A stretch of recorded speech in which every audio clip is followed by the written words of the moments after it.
Hey guys! Alam nyo ba, sa bawat tahanan may isang tahimik na lumalaban. Yung kahit pagod na, tuloy pa rin. Yung kahit gipit, hindi sumusuko. Kasi may mga taong umaasa. Pero paano nga ba tayo nagiging bida sa buhay ng iba? Hindi mo kailangang maging sikat para matawag na bida. Minsan, bida ka kapag ikaw ang tumayong sandigan, kapag ikaw ang naghanap ng paraan para mabuhay, makabangon at maitaguyod ang pamilya. Ako, naging bida ako sa paraan na alam ko, sa pagtatyaga, sa sakripisyo at sa paniniwala na may pag-asa pa. Basta may kakampi ha.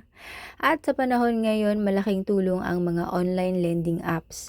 Sa simpleng pag-access sa credit, nakapagsimula ako ng maliit na negosyo, nakabili ng dagdag puhunan, natustusan ng pang-araw-araw at unti-unting naaabot ang mga pangarap. Kaya para sa aming mga nangangarap, mahalaga na patas ang laban, pantay na pagtingin, patas na oportunidad at tiwalang walang pinipili. Salamat sa mga platapormang naniniwala sa kagaya kong nagsisimula pa lang. Dahil sa inyo, naging bida ako para sa kanila. At ngayon, ako naman ang bida ng kwento ko.